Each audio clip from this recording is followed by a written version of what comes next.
Hey guys, Brooke Whipple here. Welcome to my channel. Today I just want to talk about an event early on in my life that really shaped my ideas and my thoughts and my theories about living and celebrating life, which I hope is what comes across in my channel.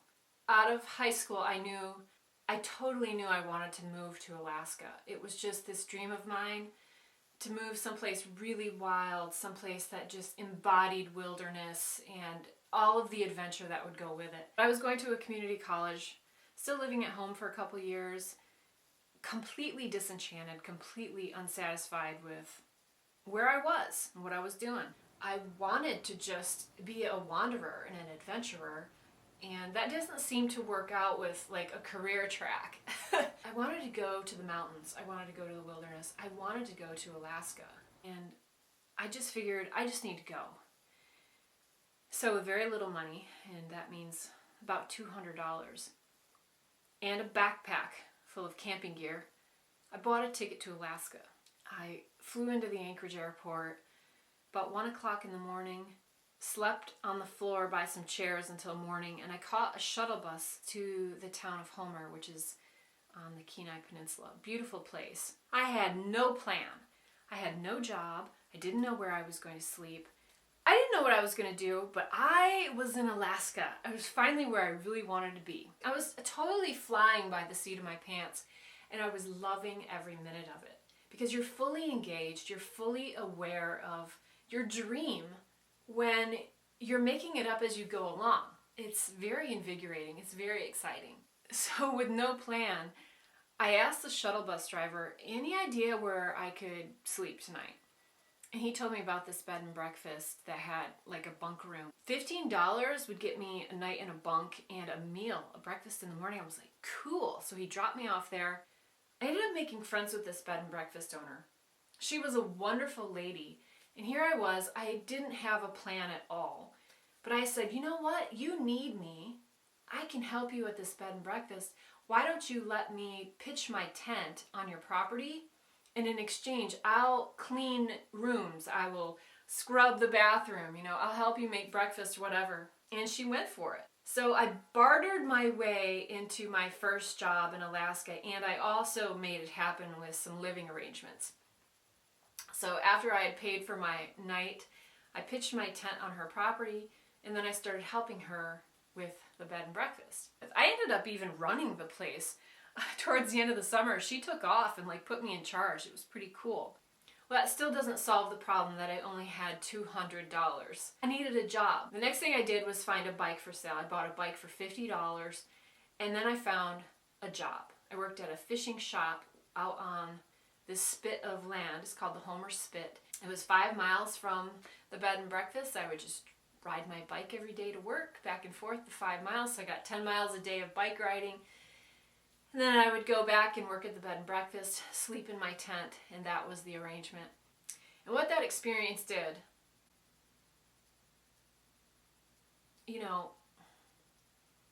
making up my mind to go to Alaska and just going for it, finding a way to make it happen, and making it happen when I got there, right, has taught me so much about just going for it, giving it all.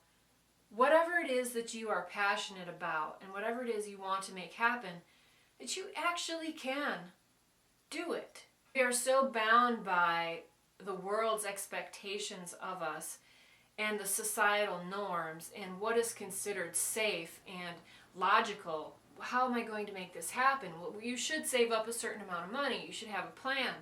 Well, sometimes I don't think that's the best idea. I think sometimes you should just flip and go for it. And things will work itself out. If you have the drive, if you have the passion, you can make things happen. And that really cemented the idea of freedom and thinking a different way about things. Thinking outside the box and how to solve problems and get what you want. That philosophy and that way of thinking has really served me well in life. It's very empowering, and it's something I want to share with you and encourage you to do, is to see past your obstacles, see past the barriers that a lot of times we put in front of ourselves. When I went to Alaska, I was still young enough that my parents were not thrilled about what I was doing. In fact, my dad, he was very upset that I was going to go to Alaska in the fashion I was going, with no money and no plan. He was a cop, and he sees nothing but bad in the world, and I understand I'm his only daughter and he wants to protect me. And it was very difficult for me to look past his feelings and his judgment on my situation and still continue on with my journey, because I didn't want to let my dad down. I didn't want him to be disappointed. It was very tough, but at the end of the day, I still decided to go on with my plan. And I will say, at the end of the summer, Dad was so proud of me and what I had accomplished, but I had to take that chance, and he had to take a leap of faith to trust me. And sometimes that's just what we all need to face, is others' expectations. We need to face our own limitations, and we just need to go for it. After I got back from Alaska, I had already had a couple years of community college. I found out that I could go to college for a degree called Outdoor Adventure Recreation Management. Now, does this sound up my alley or what? Well, I'm going to go get that degree, and it might help open more doors for more adventure, more travel, and doing the things I love. So I've been able to get paid to guide people skiing, rafting, hiking. I've developed programming for kids. I really have a passion about getting kids involved in the outdoors. I love teaching outdoor survival, especially because that just seems to really grab kids the most, and I have had so much fun doing it. And kids, adults are so skeptical. They're so ready to point out something that you're doing wrong, or have a different insight or question, where kids just take it at face value. They take it for the fun. They take it for the excitement of it. And I really just thrive off of that feedback. So I love teaching kids. The idea of flying by the seat of your pants to chase down the things you want has transferred into my home life as well. My husband and I have lived a life that we're bootstrappers. Living debt-free is really important. Being debt-free has allowed us the freedom to chase down our dreams and to do the things we really want to do. That has meant we've had to live in tents. We've had to live in campers. We lived for 10 years without running water in Alaska while we built our houses, while we built our cabins. And in turn, that sweat equity paid us back when we sold those places. And then we could take that money and go on to another adventure. Living life on our terms. I've been able to have some amazing adventures with that philosophy in mind. I worked at Yellowstone National Park. I was a lift operator in Vail. I wanted a free season ski pass, and that's what I got by being a lift operator at Vail. I was a wildland firefighter in Montana. I'm a filmmaker. I'm an author. I turned a cornfield into a field of flowers and opened a U-Pick flower farm.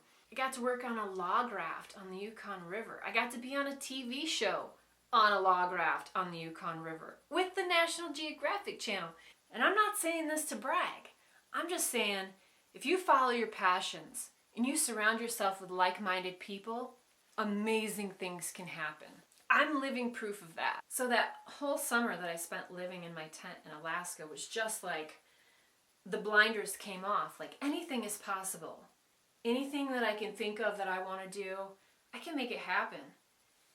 It just takes drive and passion, and I hope that comes through in my channel. I love the outdoors. I love the filmmaking part of it, and I love the storytelling. I really love to laugh and be silly. Well, I am a little quirky, and I hope you like that. Maybe a little bit too much quirky. I love the creativity. I love the technical side of it. I love the adventure, and if I can take someone along with me, that's like a dream come true. It's a dream job. I love connecting with you guys. So you guys are making this current dream a reality for me. Thank you for connecting with me. I appreciate your views. I appreciate you taking time out of your day to watch this. I know you have a lot of choices, so thank you. What is that thing in you that you've always wanted to do and you never have? And I'm here to ask why. Why have you put this off? Why are you not doing the thing that you really want to do? What's your thing? Tell me, I want to know. What are you going to do? What is your game plan? It's a challenge. That's right, this is a challenge. I am challenging you to get started on your dream today. What have you been putting off forever? No more excuses. Give it to me. I want to hear what you got. Put your comments below. Tell me about your dreams. Tell me how you're going to get there. Guys, this is it. This is a new year. New you. You can do this. Maybe you don't exactly have a plan. That's okay. Maybe you're scared. Face your fears. Maybe you're going to fail. That's okay too. It might be a real page turner. Get a little creative with how you're going to get there and how you're going to make it happen. Let this be the video that kickstarts that thing. I dare you. I double dare you. Hey, sell everything. Go live in a tent for a summer. You gotta wear your passion on your sleeve. You gotta go for it. And I hope I can inspire you to do the same thing. What is the thing that's driving you? Tell me, I want to know. Please subscribe if you're not already a subscriber, and if this sounds like a good place for you to hang out, I'd love to have you. Guys, you're the best. Thanks for sticking around. It was great talking to you. Take care. So you gonna do it, or are you gonna wuss out? Huh?